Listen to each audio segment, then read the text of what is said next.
Donc on va peut-être passer à l'intervention suivante, qui est celle du professeur Georges Brousse, qui est professeur d'addictologie au CHU de Clermont-Ferrand. Merci Georges d'être là. Je ne sais pas si tu as déjà passé tes diapositives. Bien, du temps que les diapositives se mettent en cours. Bonjour à toutes et à tous. Voilà, merci Guy, bon, merci Prepsi, merci le Vinatier de nous accueillir, Benjamin, dans cette journée sur les pathologies duel. Alors, je vais parler du repérage, mais je vais le replacer dans un contexte plus général. Ça c'est. Elle est là, ma clé. Mais je peux regarder maintenant si vous voulez. Non.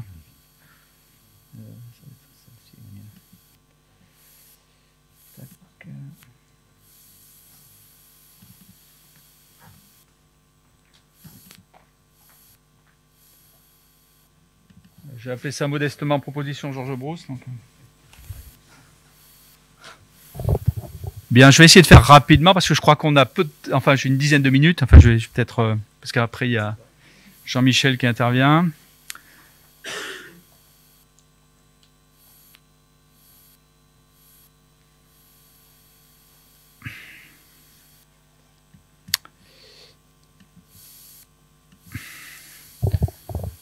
Bien, le contexte a été rappelé et merci encore de l'organisation de cette journée et de consacrer une journée aux pathologies duel, à l'interface des pathologies mentales et des pathologies addictives, tant on sait, ça a été dit à l'instant, que le sujet est d'importance.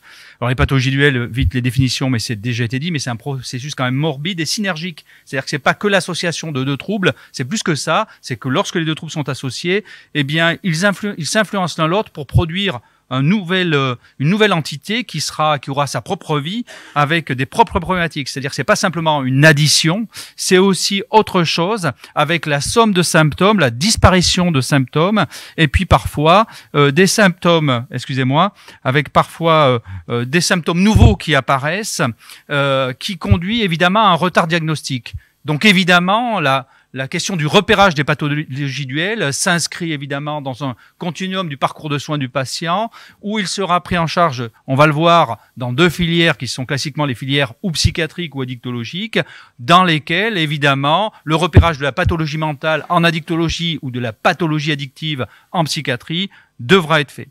On sait évidemment qu'il y a une prévalence très importante.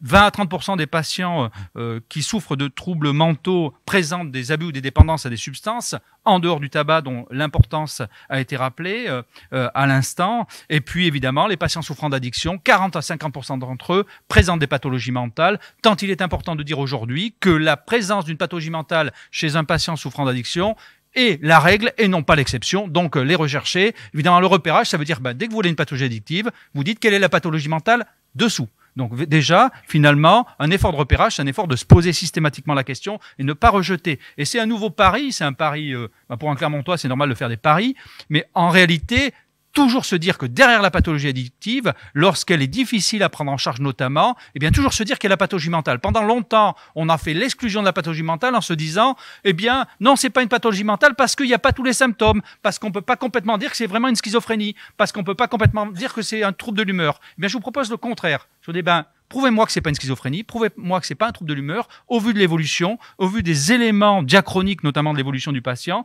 qui souvent, évidemment, vont dans le sens d'une pathologie mentale sous-jacente. Notre problématique, elle est bien celle qui a été énoncée depuis le début et qui sera évidemment celle qui sera annoncée toute la journée, c'est deux systèmes de soins qui sont cloisonnés l'un de l'autre assez souvent, avec l'addictologie d'un côté, la psychiatrie de l'autre, évidemment avec des liens. Addictologie et psychiatrie sont pratiquement deux sœurs, si ce n'est deux sœurs jumelles, avec une approche multidisciplinaire en addictologie, donc plus transversale. Évidemment, il n'y a pas que des psychiatres en addictologie. En psychiatrie, évidemment, il n'y a que des psychiatres.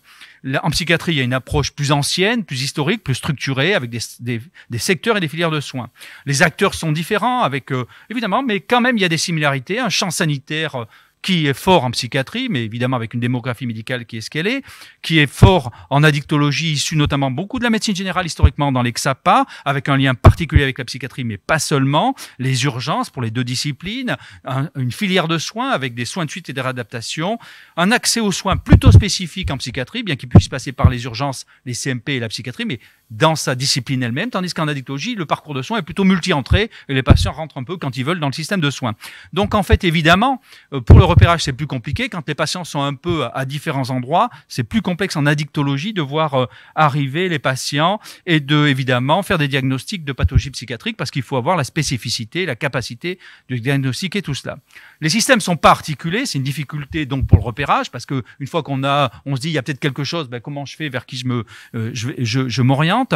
Articulation CMP-XAPA qui est difficile ou XAPA hôpital est souvent inexistante. La médecine de ville est souvent isolée, donc même si elle fait un repérage, vers qui elle renvoie. Il n'y a pas de système d'accompagnement ambulatoire des patients et il y a quasi absence de dispositifs. On dit faut faire des dispositifs intégrés, c'est-à-dire des personnes qui sachent faire à la fois de la pathologie addictive et psychiatrique. On se rend bien compte que dans les faits, le système intégré, il est difficile à mettre en œuvre, sauf peut-être dans des centres experts hospitalo-universitaires ou d'autres types de centres qui ont développé cette culture. Il n'y a pas que dans les CHU, mais c'est vrai que c'est plus rare. Et évidemment, il faut prôner des approches plus, on va dire, coordonnées.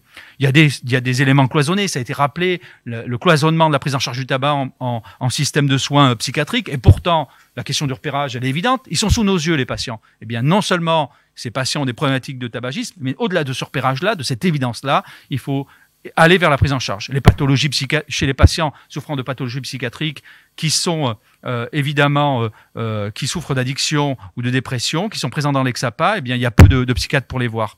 Lorsqu'il y a de l'interface, les données de la littérature montrent une chose très intéressante à laquelle il faut s'habituer par rapport au verbatim qui était cité tout à l'heure, c'est que dans 2/3 des cas, lorsqu'il y a une pathologie duelle, l'entrée dans le système de soins de la pathologie duelle se fait via les centres d'addictologie. C'est par les centres d'addictologie que l'entrée en soins de la pathologie duelle, par l'EXAPA, parce qu'il y a une demande de prise en charge, par exemple, pour une addiction, souvent aux opiacés ou à la cocaïne, avec des troubles du comportement associés.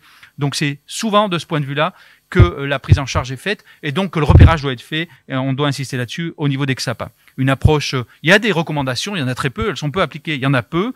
Il y a peu d'expertise, le niveau d'expertise est faible pour le repérage, la coordination entre les acteurs est souvent balbutiante, mais elle doit se mettre en place. Et évidemment, ce qu'on fait aujourd'hui, c'est cette mise en place, et on y travaille, et c'est très bien. Et des lieux de soins structurés qui puissent prendre en charge les patients, c'est encore ce à quoi nous devons travailler. Alors, il y a eu différents groupes de travail pour cette idée de repérage, prise en soins, filière de soins depuis 4-5 ans.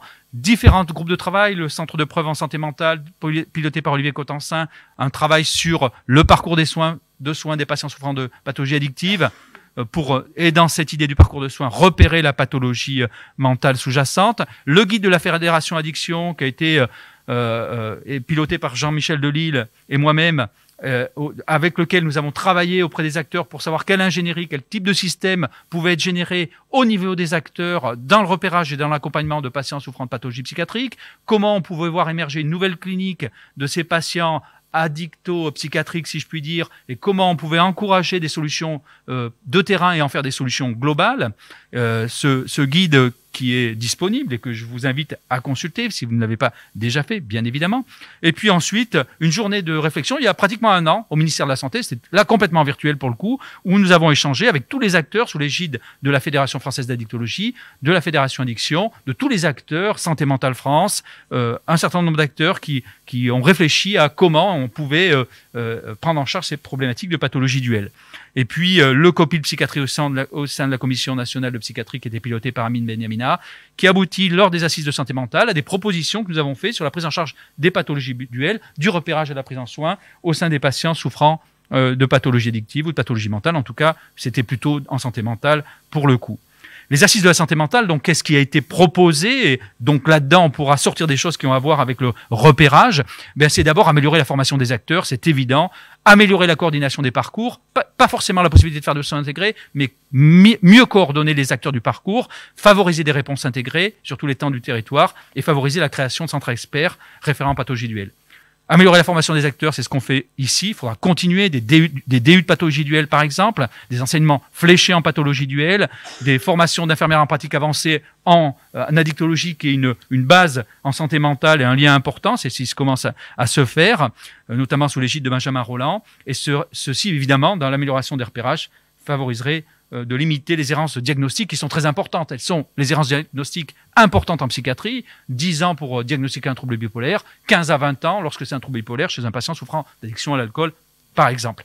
La deuxième proposition serait d'améliorer les coordinations des parcours de soins, donc en favorisant les liens entre les acteurs, évidemment, faire des conventions partenariales entre les XAPA et les CMP, faire des réunions de concertation pluridisciplinaires sur les cas complexes, sur les patients complexes, évidemment favoriser des dispositifs de coordination avec des équipes pluridisciplinaires, des équipes mobiles en pathologie duelle, par exemple, des équipes hors les murs sur le mode des ELSA, ou c'est des équipes psychiatrie précarité, par exemple, qui aillent entre les ELSA et les CMP. Évidemment, travailler plus avec les patients experts et les entourages, et les pairs aidants et les impliquant dans les parcours de soins.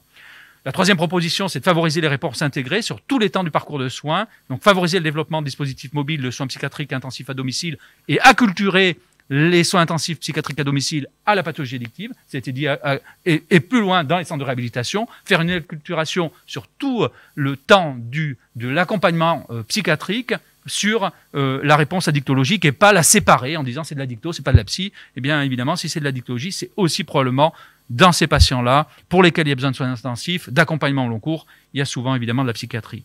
Donc il faut renforcer des dispositifs, peut-être penser à des dispositifs, renforcer les dispositifs, quand je parlais de dispositifs d'accompagnement comme le 1 chez soi d'abord, dans le 1 chez soi d'abord, il y a l'aspect santé mentale, et il y a l'aspect addictologique, et je pense que c'est un paradigme, un prototype d'accompagnement pour les plus défavorisés de cet accompagnement. Alors là, on n'est plus dans le repérage, on est dans l'accompagnement, mais on est dans un repérage secondaire de l'émergence de nouvelles pathologies addictives. Tant vous savez que les patients souffrant de pathologies addictives et de pathologies mentales peuvent passer d'une substance à l'autre. Ils peuvent passer de l'alcool au cannabis, à la cocaïne, et il y a comme ça une rotation de substances, un transfert de substances, donc il faut savoir repérer aussi ces éléments-là. Pardon. Et puis, favoriser le développement de centres de soins, il va falloir aussi réfléchir à des modèles économiques, des modèles non seulement où on repère dans les services d'addictologie, par exemple, qui soient fonctionnels sur un niveau T2A, mais sur un niveau aussi de financement psychiatrique habituel, parce que des patients qui présentent des pathologies duelles sont des patients qui vont rester plus longtemps que 10 jours dans les centres d'addictologie, c'est-à-dire qu'ils vont rester plus longtemps que sur le modèle de la T2A classique, au bout de 10 ou 15 jours, les patients sortent parce qu'on a fait le sevrage complexe. Eh bien non, c'est des patients pour lesquels il faudra faire des batteries de tests, évaluer, les renvoyer vers des centres experts, réfléchir, faire des réunions de concertation, et le temps du repérage prendra plus de temps, et pour la stabilisation de la pathologie mentale également, il faut que ces centres existent et qu'ils soient des centres hybrides sur le modèle économique T2A DAF, par exemple. Évidemment, il faut des logiques d'intervention intégrée hors les murs de la cité, en relation avec dans la logique du PTSM, dans la logique du contrôle locaux de santé mentale, participer, les addictologues psychiatres doivent participer notamment aux cellules de crise hors les murs qui réfléchissent sur évidemment les patients complexes hors les murs. Ce sont des choses qu'il faut auxquelles penser. La quatrième et dernière proposition, c'est favoriser évidemment la création de centres experts référents. Peut-être on pourrait avoir un modèle en France d'une dizaine de centres experts référents qui soient associés à d'autres types de centres, sur le modèle des centres experts schizophrénie ou troubles bipolaires, un réseau de centres experts, et je pense que c'est une des propositions que nous devons faire, le centre expert en pathologie duelle, porté par un certain nombre d'acteurs. Aujourd'hui, on identifie à peu près ici et ailleurs des acteurs en pathologie duelle au niveau hospitalier universitaire qui pourront intervenir sur le sujet. Bon, je pense que j'ai dépassé mon temps, je ne sais pas. Mieux repérer, et donc il faut repérer le repérage. C'est que les pathologies duelles, c'est une association pathologie psychiatrique et pathologie addictive. Cette association crée une nouvelle clinique, masque un certain type de symptômes, et on est souvent dans une approche dimensionnelle. Ce sont des troubles souvent subsyndromiques. Il faut s'attendre, lorsqu'on a une pathologie duelle, à une association de troubles addictifs et psychiatriques où la maladie psychiatrique elle-même est subsyndromique. C'est-à-dire, vous ne repérerez pas une pathologie psychiatrique telle qu'on la repère classiquement à l'aide d'outils qu'on pourrait utiliser maintenant de type DSM-4 ou 5, en cochant les cases des différents symptômes qui permettent d'avoir une approche catégorielle syndromique. Au bout de 5 symptômes, je peux dire que j'ai le trouble. Eh bien, pour les pathologies duelles, il faut avoir probablement plus un regard sur des dimensions psychopathologiques qui sont très présentes et qui expliquent exprime la pathologie mentale sous une certaine forme chez le patient souffrant de pathologie addictive. C'est vrai pour les variations thymiques dans les troubles de l'humeur, c'est vrai pour la désocialisation, le repli sur soi,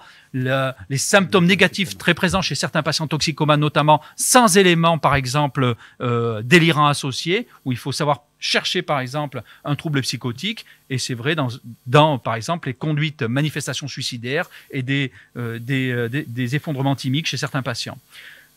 Pensez toujours à ça chez des patients jeunes, résistants. Une pathologie addictive résistante chez un patient de moins de 30 ans doit faire évoquer systématiquement une pathologie duel. Alors comment on va faire? Quels outils? Au jugé, à la clinique, à l'habitude, en se donnant le droit du pari dont je vous ai parlé tout à l'heure, des outils plus catégoriels, on coche des cases. Est-ce que le patient a tous les symptômes? Et s'il a tous les symptômes, on peut parler de la maladie, passer par des centres experts, avoir une approche plus dimensionnelle, faire remonter des éléments symptomatiques qui vont nous permettre de distinguer des symptômes qui évoqueront des pathologies mentales qu'on se permettra de diagnostiquer et avoir une vision, permettez-moi de le dire, très diachronique. Très souvent, les patients souffrant de pathologie duel passent de services à d'autres services. Il y a une rupture de la continuité des soins. Et comme il y a une rupture, il n'y a pas de coordination. Et on n'a aucune vision diachronique du parcours du patient. Donc, chacun y va de son diagnostic à l'instant où il voit le patient. Et comme chacun y va de son diagnostic à l'instant où il voit le patient, eh bien, il ne fait pas il n'a pas une vision diachronique de l'histoire du patient. Et ça, c'est pas de la psychiatrie, permettez-moi de vous le dire. Mais vous le savez. Et puis, c'est pas ici que vous allez me contredire. Enfin, des éléments. J'avais proposé avec Amine Benyamina un certain nombre d'éléments. Bien chercher les antécédents familiaux dans le trouble bipolaire. Évidemment, la biographie, toujours cette approche diachronique. L'anamnèse, qu'est-ce qui s'est passé dans l'adolescence. Des éléments, des variations thymiques. L'utilisation de la substance, les éléments d'autosoulagement qui peuvent évidemment favoriser un repérage d'utilisation d'une substance dans un contexte d'anxiété, dans un contexte thymique, dans un contexte délirant. Ça a été rappelé avec le cannabis, avec le tabac, l'installation rapide du trouble, des sujets jeunes aux pathologies marquées, la fluctuation dans l'accès aux soins. C'est des patients très fluctuants au début, avec des polyusages très fréquents qui sont très difficiles à stabiliser, évidemment, qui requièrent souvent, dans l'hexapan on le voit bien, une posologie plus élevée de TSO, stabilisée avec des posologies plus élevées de méthadone, requérant parfois 150, 160, 180 mg, où la stabilisation est plus recherchée de ce côté-là. Après, différents types d'outils peuvent être utilisés. Il y a des échelles de type Cassis K10, des échelles plus liées aux pathologies mentales, MADRS, mais ces échelles ne sont pas validées forcément pour les pathologies addictives, donc ça pose une question de validation. Puis il y a enfin une échelle de screening qui est des DSI qu'on est en train de valider à Clermont-Ferrand. Un peu de temps, mais on est en train de le faire, qui est une échelle applicable sur une application smartphone ou tablette, où c'est un repérage, un dépistage très, très, très simple qui permet de regarder si, vous voyez, si le patient, à l'aide de 63 items, en hétéro-évaluation, on essaie de le valider en auto-évaluation, si un certain nombre de symptômes sont présents, on peut évoquer une pathologie mentale, tout en sachant qu'après, la discussion, elle sera... Une fois qu'on a fait un dépistage, regardez évidemment si la pathologie mentale est présente, avoir une approche catégorielle, ou alors, sinon, discuter entre nous en réunion pluridisciplinaire de la possibilité de la présence de la pathologie mentale et d'un diagnostic commun construit avec une approche commune d'expertise clinique, si je puis dire. Je vous remercie. Merci, Georges. Merci beaucoup, Georges. Juste une petite remarque avant d'enchaîner sur la communication suivante. Tu as évoqué le rapprochement, effectivement, au niveau de certaines structures de l'addictologie et de la psychiatrie. Je suis complètement d'accord. Par contre, ce ne serait pas forcément des centres experts. Moi, je proposerais plutôt d'appuyer ça sur le réseau de réhabilitation psychosociale, parce que tout l'aspect soins fonctionnels qui irait mieux avec, c'est juste une proposition. Et dans ce cas-là, ce serait des centres support aux références, c'est plutôt le vocabulaire qu'on utilise de ce côté-là.